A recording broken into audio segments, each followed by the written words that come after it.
이번 강의에서는 중국 사업 철수와 관련해서 한국 본사가 취해야 될 절차, 한국에서, 그 다음 한국 본사가 주의해야 될 사항에 대해서 알아보겠습니다.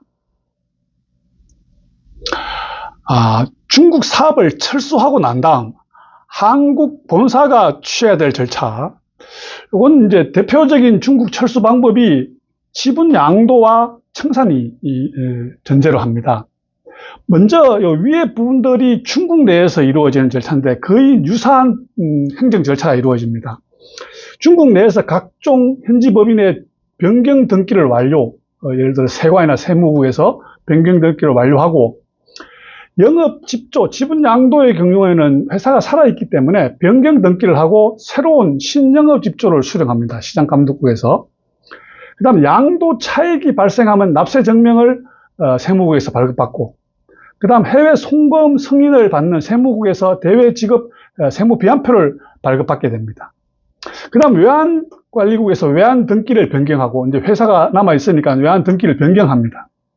그 다음 송금 허가를 외환관리국에서 받고, 지분 양도 대금을 양수인이 한국 주주 양도인에게 송금합니다. 은행에서. 이건 지분 양도가 이렇고, 청산도 행정 절차는 거의 유사합니다.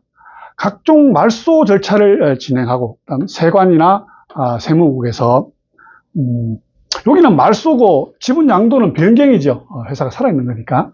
그다음 영업 집조도 청산은 회사를 말소합니다. 시장감독국에서. 그다음 청산과 관련해서는 거의 세금이 발생하지가 않습니다.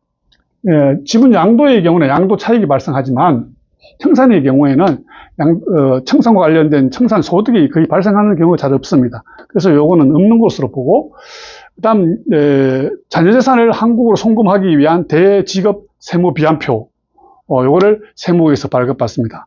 그 다음 요 지분 양도와 동일하게 외환등기 말소, 여기는 변경 등기고 여기는 말소입니다. 말소하고 난 다음 송금 허가를 신청해서 받습니다. 자녀재산에 대한 송금 허가죠. 청산 자녀재산에 대해서 대상 회사가 청산팀의 구성원들이 은행에 가서 한국 주주에게 송금하는 절차, 이렇게 중국 내에서 이루어지는데, 돈을 이제 한국 주주가 받고 나면 은행에서 물어봅니다. 이 무슨 돈이냐? 이렇게 물어보기 때문에 이 해외 직접 투자와 관련해서 들어온 돈이다. 사업 철수를 해서 들어온 돈이다. 이렇게 신고를 하는데, 신고 절차는 이제 이렇게 됩니다. 지정된 양식이 있습니다. 한국에서 해외 직접 투자 사업 청산 보고라는 걸 합니다. 근데 이제 청산도 청산 보고라고 하고 지분 양도도 청산 보고라고 합니다. 별도의 양식이 있는 게 아니라 여기 보시는 것처럼 지분 양도도 회사는 청산되지 않았지만 한국에서는 이거를 사업을 해외 투자 사업을 완료하고 돌아와서 보고하는 것을 청산 보고라는 명칭을 씁니다. 청산이 아니지만 청산 보고라는 명칭을 씁니다. 이 청산 보고를 하는데 언제 하냐면은 양도 대금이 들어오면은 즉시 은행에서 알려줍니다. 이 돈이 들어왔다고. 그때 즉시 바로 이 청산 보고를 하게 되는 거고, 어디에다 하냐면은 당초 해외 직접 투자 신고를 한 은행에다가 합니다. 그래서 이 업무가 쉬우려면은 지분 양도 대금을 받는 은행은 최초로 이 투자할 때 투자 신고한 은행으로 받는 것이 업무가 쉬워집니다. 다른 은행으로 하면 상당히 서로 간에 자료들을 주고받는 일이 필요하기 때문에 좀 복잡해지는 상황이 발생합니다. 그래서 돈도 받을 때 계좌는 당초 해외 직접 투자 신고한 은행 계좌로 받고 거기에다가 이제 청산 보고를 하는 겁니다. 제출 서류는 해외 직접 투자 사업 청산 보고서, 요 지침 서식 9-15 요 양식에다가 기재를 해서 제출을 해야 됩니다. 은행에다 제출하는 겁니다. 여기 첨부 서류가 보면은 등기부 등본 등 지분 양도를 입증하는 서류, 이거는 이제 시장감독국이 발급한 변경된 새로운 영업 집조와 양도 계약서를 제출하면 됩니다. 그 다음 양도 대금 산정의 기준일인 대차대조표, 감사보고서 또는 평가보고서를 제출하라고 합니다. 그럼 양도대금 회수에 대한 외국환 은행의 외화 매입 증명, 요건 뭐 은행에서 발급해 주는 겁니다. 돈이 들어오면 이제 이게 무슨 대금인지 확인하고 난 다음 이걸 은행에서 발급해 주고 송금처를 명기하게 되는데 이 송금처는 양수인이 되는 거죠. 이렇게 명기해서 제출합니다. 청산의 경우는 말 그대로 청산 보고입니다. 언제 하냐면 자녀재산이 한국으로 들어오면은 수령 즉시 하게 되어 있습니다. 보고를 하는 은행도 지분 양도가 똑같습니다. 당초 해외 직접 투자 신고를 한 은행에다가 신고를 하는 겁니다. 제출 서류는 거의 유사한데 말소가 되었으니까 등기부 등본 등 청산 종료 입증 서류, 시장감독국에서 발급한 등기 말소 통지서 이런 것들이 입증 서류가 됩니다. 그 다음 청산 종료한 손익계산서와 자녀재산 분배 전의 대차조표표, 감사보고서를 제출하라고 합니다. 그 다음 자녀재산 회수에 대한 외국환 은행의 외화 매입 증명, 이건 은행에서 발급해주는 것입니다. 이렇게 지분 양도나 청산을 통해서 현지 법인 중국에서 한국으로 돈이 들어오면은 이런 해외 직접 투자 사업 청산 보고를 한국에서 해야 합니다. 그다음 한국에서 절차 중에 좀 복잡한 부분이 있어서 좀 설명을 드리겠습니다. 외국환 거래와 관련해서 한국의 법규 체계가 상당히 복잡합니다. 외국환 거래, 돈이 해외에서 돈이 이제 한국으로 들어오는 거 또는 투자를 위해서 한국으로 나오는 것과 관련해서 이걸 규율하는 법 시행령 기획재정부 고시 이렇게 되어 있는데 법은 외국환 거래법이고 외국환 거래법 시행령 기획재정부에서 고시하는 게 외국환 거래 규정입니다. 그 다음 특징은 이제 이 외국환 업무와 관련해서 업무별로 각 행정기관, 행정부에 업무를 위임하고 있습니다. 분산 위임하고 있습니다. 환전 업무와 관련한 등록과 감독은 세관에서 합니다. 이거 환치기 잘못하면은 벌금을 세관에서 부과합니다. 세관에서 소환을 합니다. 환치기 하다 걸리면은. 그 다음 외국환 업무 취급기관, 여기 은행이죠. 소액 해외 송금업자에 대한 감독은 금융감독원에서 합니다.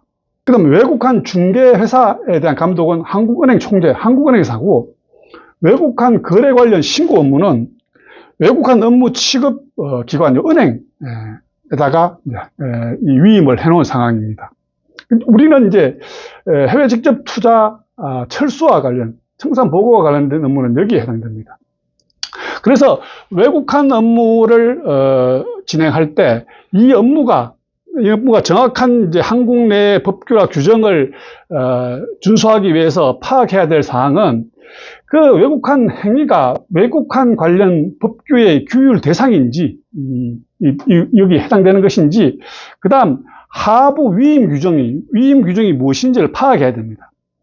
지금 해외 직접 투자, 중국 투자하고 난 다음 철수하는 이 업무는 해외 직접 투자는 이 대상 행위가 됩니다. 이 법에서 규율한 대상 행위가 되고, 외국환 업무 취급 기관의 위임 규정은 외국환 거래 업무 취급 지침, 이 업무를 어떻게 규정할 건지 규정하고 있습니다. 이 지침은 은행연합회에서 발행을 합니다. 앞에 여기 해외 직접 투자 사업 청산 보고서, 이 지침 서식이 여기에 있습니다. 외국환 거래 업무 취급 지침, 여기에 지정된 양식이 있습니다. 저것을 다운받아서 기재를 하고 난 다음 은행에 제출을 해야 됩니다. 다음으로 한국에서 주의해야 될, 한국 본사가 주의해야 될 내용, 외국환 거래 관련 법규 이외에 주의해야 될 사항을 정리를 하겠습니다. 지분 양도로 중국 철수 시 한국 본사가 주의할 사항. 이 첫 번째는 양도하려고 할 때 양도 대상 회사에 채권이 있는데, 이 채권이라는 게 한국 본사가 대상 회사에 가지는 채권입니다. 대여금, 돈 빌려준 것, 외상 매출금, 물건 팔고 못 받은 돈이 있는데, 이제 이건 현지 법인 대상 회사의 입장에서는 부채가 됩니다. 이건 보통 지분 양도를 할 때 사전에 정리하는 게 맞습니다. 정리를 없앤다는 거죠. 왜냐하면은 저게 이제 현지 법인의 부채가 되고 난 다음, 부채니까 지분 양도 금액이 줄어듭니다. 부채만큼. 그 다음 지분 인수인계가 이루어지고 난 다음, 양수자가 이 채무를 한국 본사로 상환해줘야 됩니다. 이제 그렇게 돼야지 정상적으로 이루어지는데, 이게 꼭 지분 양도 대금의 잔금처럼 양수자가 회사를 인수인계해서 운영해보고 온갖 꼬투리를 잡아서, 예를 들어 자기들이 파악 못했던 우발부채가 있었다. 세무조사가 나와가지고 당신네들 경영기간 동안 발생한 문제 때문에 세금을 부과받았다. 이런 꼬투리를 잡아가지고 이거를 상환하지 않을 가능성이 많습니다. 꼭 그 양도대금의 잔금 역할을 하는 형태이기 때문에 한국 본사 입장에서는 이 채권이 있으면은 지분 양도하기 전에 이 채권을 먼저 정리를 하는 것이 일반적입니다. 근데 이제 없애는 방법으로 한국 본사가 채권을 포기를 해주면, 채권이 이미 포기가 돼서 한국에서는 한국 본사가 세법상 송금불상입되는 문제가 있고, 또 한국 본사가 채권 포기해주면 대상 회사가 채무 면제 이익이 발생해서 중국에서 기업 소득세가 발생하는 문제가 생깁니다. 이 문제를 해결하기 위한 방안으로 첫 번째는 양도대금, 이 지분 양도대금을 먼저 채권 회수 방식으로 회수해오고 나머지를 지분 양도대금으로 줄여서 회수하는 방식이 있습니다. 두 번째는 이 대여금이라면 한국 본사의 대여금은 출자 전환을 해서 자본으로, 주식으로, 현지 법인은 자본이 되는 거고 투자 예산은 투자 주식이 되는 거죠. 이렇게 만든 후 투자 주식 처분 손실로 송금 산입 가능하다. 이때는 좀 더 면밀하게 부당경영계산 부인에 해당되는지를 앞에 살펴봐야 됩니다. 그 다음 이 채권이 외상 매출금은 중국 내에서 이 상거래 채권은 출자 전환을 허용하지를 않습니다. 안 된다는 명확한 규정은 없으나 실무적으로 이게 진행해보면은 외환당국이 승인을 해주질 않습니다. 그래서 이건 불가능하다. 이 불가능한 부분은 이렇게 처리를 하는 거죠. 그래도 안 되면 이제 채권 포기를 해주든지 이런 방식입니다. 그래도 정 안 되면은 남겼다가 인수인계 이후에 양수자의 그 선량한 어떤 책임을 믿으면서 한국으로 송금해주기를 기대하는 수밖에 없습니다. 대상회사에 대한 채권 이외에 주의할 점은, 대상회사의 이 채권이 3년 이상 위에서 수출한 채권이면 요 기재부에 신고 의무가 있는지를, 한국에 기획재정부에 신고 의무가 있는지를 확인해 봐야 되는 문제. 3년 이상 위에서 된 채권. 그 다음 일정 금액 이하는 이런 의무가 없습니다. 일정 금액 이상인지 법규가 계속 개정되기 때문에 법규를 확인해서 요 의무가 있는지 확인해 봐야 됩니다. 그 다음 지분 양도하고 난 다음 양도 차익이 발생했을 때 중국에서 이게 납세한 증명을 받아서 한국에서 법인세 신고할 때 외국 납부세액 공제하는 이 근거로 삼아야 됩니다. 이 증명이 없으면 외국 납부세액을 얼마를 공제할지 근거가 없기 때문에 꼭 요걸 납세 증명을, 중국에서 납부한 증명을 받아놔야 됩니다. 그 다음 하나는 회사를 제3자한테 팔고 대상 회사의 상호를 변경해다오.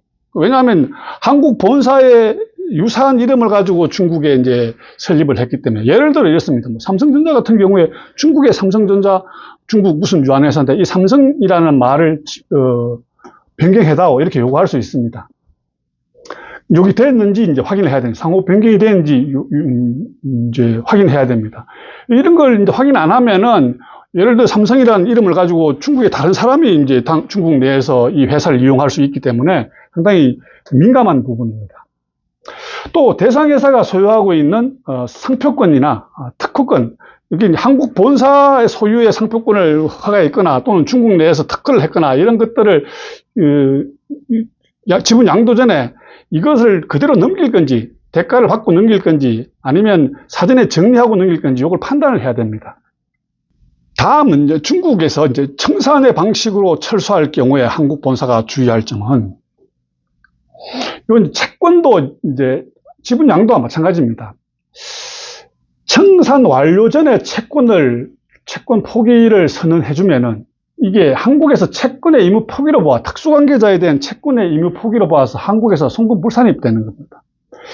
이제 이게 왜 청산 완료 전에 채권 포기를 해줘야 되냐 이런 의문이 있을 수 있는데, 이게 이제 행정기관의 청산을 등기 말소를 하러 가면은 한국 본사에 대한 이제 채무, 한국 본사는 채권이죠. 한국 본사에 대한 대상회사의 채무가 있으면 이거를 정리해오라 이렇게 요구하는 경우가 있습니다. 그렇게 되면 청산이 완료되기 전인데 청산을 하려고 하는데 채권을 포기해줘야 되는 상황이 생길 수 있습니다. 이럴 때 이렇게 채권은 이미 포기가 되기 때문에 한국 본사에서는 세법상 송금불산임이 됩니다. 또 그렇게 되면 대상회사의 채무 미인제 이익이 돼가지고 대상회사는 기업소득세가 발생합니다. 그럼 이 기업소득세가 발생하면 이게 그만큼 청산 잔여재산이 줄어들게 되는 상황이죠. 요게 이제 해결하는 방안이 첫째가 청산이 완료된 후에 채권이 포기되도록 해야 된다. 이제 채권 포기가 아니죠. 청산이 완료되면 잔여재산으로 채권을 상환하고 부족한 부분이 발생했다. 이렇게 증명하는 거죠. 이렇게 되면 사업 폐지로 회수한 채권이 돼서 대손금으로 인정받을 수 있습니다. 그래서 방안은 한국에서 신고를 할 때는 이게 청산 완료되기 전에 이미 채권 포기가 아니고 청산 완료 후 회수할 수 없는 채권이다. 이렇게 증명해서 사업 폐지로 회수할 수 없는 채권으로 증명을 해야 됩니다. 그 다음 두 번째 방법은 대여금의 경우에는 출자 전환을 해서 이게 투자주식 처분 손실로 송금 산입하는 방법. 반면에 이제 상거래 채권인 외상매출금은 출자 전환은 불가능하다. 이런 제한이 있습니다. 그 다음 이 투자주식은 투자주식 처분 손실로 처리하기 위해서 증빙이 필요한데, 이건 이제 증빙이라는 게 회사가 중국 내에서 정상적으로 말소되었다는 증빙입니다. 청산 종료 입증 서류, 이건 시장감독국에서 발급해주는 서류를 지참을 해서 세법상 처분 손실로 인정받는 근거로 삼아야 되겠습니다.